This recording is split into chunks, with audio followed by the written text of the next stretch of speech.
रत्नागिरीच्या समुद्रात operation clean सीचा धडाका। रत्नागिरीच्या अथांग समुद्रात सध्या अनधिकृत मासेमारी करणाऱ्यांविरोधात एक मोठी मोहीम उघडण्यात आली आहे।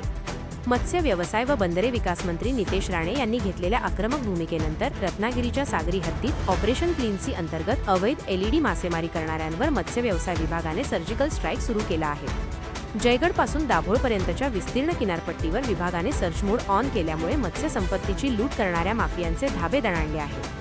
या मोहिमेची सुरुवात जयगड बंदर परिसरातून झाली, जिथे मध्यरात्रीच्या उग्र लाटा आणि काळोखाचा फायदा घेत मासेमारी करणाऱ्या 3 नौकांना पथकाने रंगेहात पकडले। या थरारक मिडनाईट हंटमुळे बेकायदेशीर मासेमारी करणाऱ्यांमध्ये मोठी खळबळ उडाली आहे। हे कारवाईचे सत्र इथेच थांबले नाही, तर 3 एप्रिल रोजी पहाटेच्या सुमारास मिरकरवाडा ते गणपतीपुळे दरम्यान गस्त घालत असताना भराडी प्रसन्न ही नौका एलईडी साधनांसह जप्त करण्यात आली।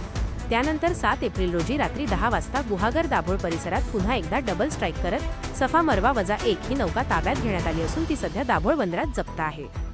या संपूर्ण मोहिमेचे नेतृत्व सहाय्यक मत्स्य व्यवसाय आयुक्त सागर कुवेसकर यांच्या मार्गदर्शनाखाली परवाना अधिकारी दीप्ती साळवी आणि स्वप्नील चव्हाण यांनी केले।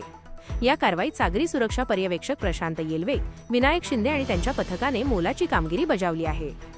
जप्त करण्यात आलेल्या सर्व नौकांवर महाराष्ट्र सागरी मासेमारी नियमन अधिनियमाअंतर्गत कठोर कारवाईची प्रक्रिया सुरू असून ही सर्व प्रकरणे आता न्यायनिर्णयासाठी सादर केली जाणार आहेत।